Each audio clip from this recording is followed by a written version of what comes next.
Скъпи участници в юбилейната национална астрономическа конференция. Казвам се Петър Тодоров и през далечната 2005 година имах честта да съм първият носител на наградата Николай Петров. Страстта ми към астрономията ме отведе от кръжоците на Ева Божурова във Варненската обсерватория към Парижката обсерватория, където през 2013 година защитих доктората по числена астрофизика.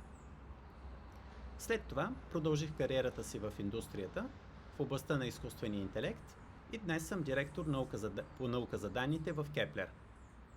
Това, което разбрах през годините, е, че човек може да си мени професията, местообитанието, но това, което учим в кръжоците по астрономия, на олимпиада, на конференция, на лагер школа, е константата, която ни води към това да вземем правилни решения дори и в най-трудни ситуации.